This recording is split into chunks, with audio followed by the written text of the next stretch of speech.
Bueno, pues a lo largo de la historia, los ataques a los lugares de culto se han dado en multitud de ocasiones, usándose para avivar el odio entre los creyentes. Lamentablemente, es un capítulo de la historia de la humanidad que aún en nuestros días se sigue repitiendo. ¿Permite el Islam el ataque a los lugares de culto? Es sobre lo que hoy voy a hablar con Taufik. ¿Cómo estás? Bien, ¿y tú, Alonso? Sí, muy bien también, sobre todo en estos ratitos que tenemos juntos. Decía que la pregunta que hoy, el tema era, ¿permite el Islam el ataque a los lugares de culto? Pero antes de empezar a contestarlas, yo te quiero preguntar, ¿por qué hoy te ha parecido bien elegir este tema? Hombre, es muy actual, es un tema de actualidad. Si hemos hablado de la violencia de género en todo un mito, en un capítulo, otro tipo de violencia quizás no se comenta, a veces salta por los medios de comunicación, el enfoque que se le da, pero es otra violencia que también debemos denunciar y renunciar desde aquí. Bueno, entonces vamos, si te parece, a la pregunta tal cual suena y la iremos desarrollando poquito a poco. Entonces, ¿permite el Islam el ataque a los lugares de culto? Hasta la pregunta es bastante provocativa porque permite el Islam. La palabra Islam, si vamos a traducirla al castellano, sería como permite la paz el ataque a los lugares de culto. Es un poco erróneo, entre comillas. Permite la paz, algo pacífico, es que quizás no cuadra.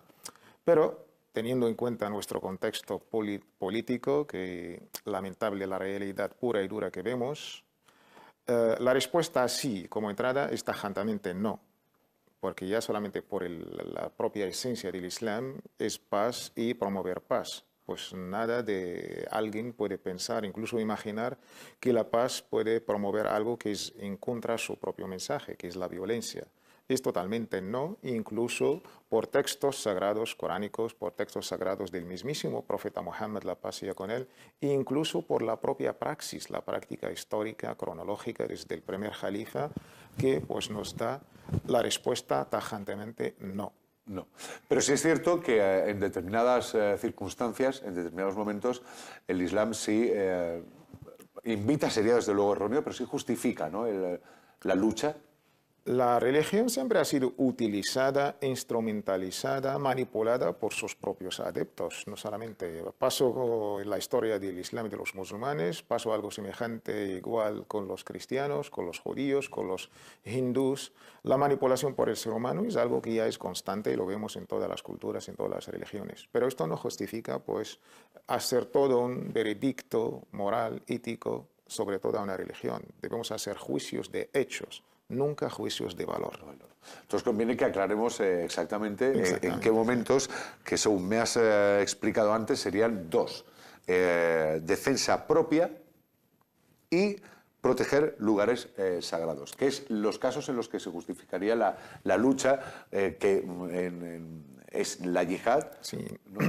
La parte armada del yihad, la lucha o el esfuerzo para combatir, esta parte del combate o la lucha armada, está muy limitada, restringida en Islam, salvo, como tú bien has dicho, en dos ocasiones. Una, que es por lógica, por legitimidad incluso, la propia defensa. Que eso lo puede entender cualquier mundo. Si alguien entra en tu casa con la intención de destruirla, matar a tus hijos y arruinarte, bueno, y matarte, pues tú debes defenderte, ¿no? Es la última, quizás, solución que te queda. Y esto está legitimado y legislado en todos los decretos internacionales, nacionales, las constituciones de cada país.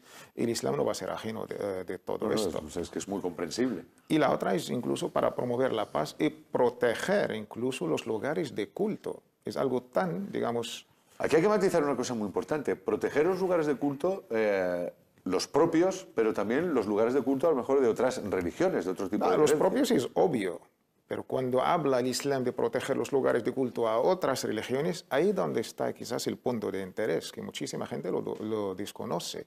La legislación... Más curiosamente, ahora, solamente por decirlo, las mezquitas es el último que aparece, ¿no? En la área coránica, exactamente. Que las vamos a ver enseguida. Sí, es que la filosofía, ¿por qué se ha legislado esta lucha o este combate en el Islam? Lo que mucha gente lo conoce como el yihad, aunque en otros capítulos ya hemos explicado que es el yihad. El yihad es todo el esfuerzo para hacer bien. Lucha. Una faceta es esta parte de lucha y armada cuando ha sido atacado. Pero cuando los musulmanes pasaron 15 años de existencia, 15 años, Alonso. 13 años en la ciudad de la Meca y 2 años en la otra ciudad que emigró el profeta, al Medina Munawwara, unos 480 kilómetros. Total, 15 años. Ahí le ha sido permitido, pues, autodefenderse. Le ha sido permitido el permiso divino de Allah que pueden utilizar entre combate, esta lucha armada, este combate, para la autodefensa. Pasados 15 años de... 15 años. Los musulmanes han sufrido toda la tortura, la opresión, la injusticia de la tribu de Quraysh y más pero esto tribus. no lo entiendo. No lo entiendo, porque de hecho el texto que les vamos a enseñar es del Corán. Del Corán, pero después de pasar 15 años, porque Muhammad empezó a propagar su mensaje en la tribu de Quraysh y ha sobrevivido contra la injusticia, la opresión, 13 años más 2, después de que ahí ya los musulmanes pueden, ya ahora tenéis el permiso de Allah para autodefenderse. Y ahí está el versículo coránico, hay que cogerlo en su contexto histórico. Léelo, si eres tan amable, tú... De 15 años, pues Allah nos dice a quienes luchen por haber sido víctimas de alguna injusticia, claro, porque han sido oprimidos, les está permitido, hay que subrayarla, luchar. Y en verdad Allah tiene poder para ayudarles. ¿Por qué hay que subrayar está permitido? Porque la violencia no la podemos utilizar ni tú ni yo si no fuera por un permiso. Lo que están cometiendo gente ahora es totalmente contra. Hay un permiso divino.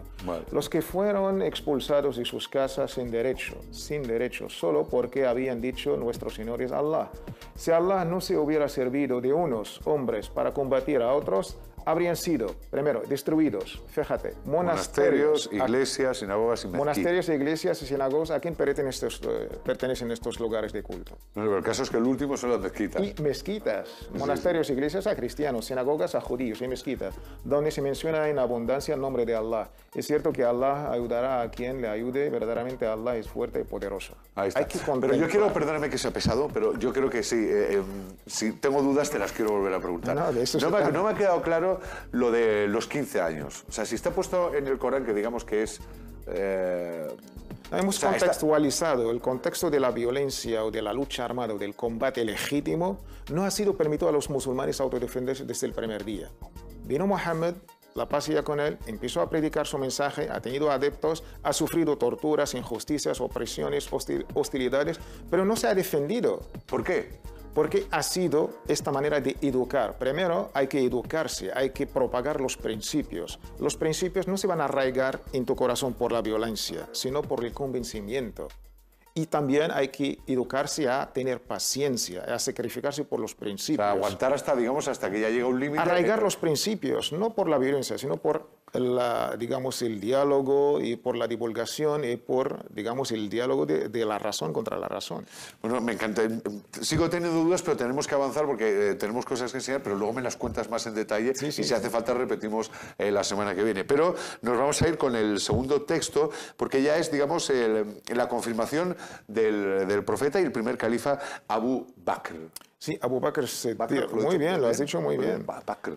Pues esta vamos a verlo y me lo explicas. Me dicen, el profeta Muhammad, la paz con él, decía siempre: no maten a personas confinadas por el culto en ermitas. Confirmado por el primer califa, Abu Bakr: no quemen árboles, no sacrifiquen ganado, no corten árboles fructíferos o derrumben las sinagogas. Perdóname, que tenía que... Hemos visto la alía coránica, que es la parte teórica, que es la parte, digamos, la constitución, como una ley oficial, pero hace falta una ley un poquito a nivel de ejecución. Y ahí vino Muhammad, la paz sea con él, como mensajero de Allah y al mismo tiempo como el jefe del Estado. En todas sus batallas que ha tenido, pues la obligación de autodefenderse, y fíjate, en todas 60 y pico batallas que ha tenido Muhammad, la paz sea con él, siempre ha sido por autodefensa. Aquí nunca él ha iniciado, la iniciativa nunca vino por parte del mensajero Muhammad, la paz sea con él, sino por la tribu de Quraysh y las demás tribus que estaban alrededor. O sea, siempre una respuesta. Exactamente. Y esto es clarísimo en la historia. Todos los libros, incluso por orientalistas no musulmanes, han reconocido este hecho histórico. Pues Muhammad en sus mensajes dirigidos al ejército musulmán siempre les decía esto: no, no, no, y de estas negaciones no tocará gente inocente, mujeres, niños, ancianos, pero sobre todo lugares de culto, gente que está confinada en una ermita, en un monasterio. Y Abu Bakr ha hecho lo mismo también con su ejército. Pues hoy me vas a matar tú a mí. Porque por mis dudas, por querer aclarar una cuestión, se nos ha ido el tiempo y hemos dejado en el tintero un tema muy importante, porque queríamos hablar de los recientes ataques a la sinagoga en Jerusalén, donde murieron 7 personas, y de cómo los medios han tratado ese asunto. Yo te voy a pedir que no se nos olvide y que para el martes que viene empecemos con eso. O si quieres, y Gloria te lo permite, pues en el momento en el que sea. Yo me encantaría seguir con eso porque creo que es interesante y tengo muchas cosas que preguntarte. Pues haremos la segunda parte. Haremos la segunda parte de la semana que viene de ¿permite el Islam el ataque a los lugares de culto? Taufik, como siempre, muy interesante, por lo menos lo es para mí. Lo que yo espero es que lo sea para todos nuestros telespectadores. Así aclararemos tus dudas con más. Bueno, no, está bien, hombre. Me imagino que igual que yo tengo dudas, pues la gente que nos está escuchando en casa las tiene también y conviene recalcar cosas. Gracias, Taufik. Y gracias a todos ustedes. Nos despedimos hasta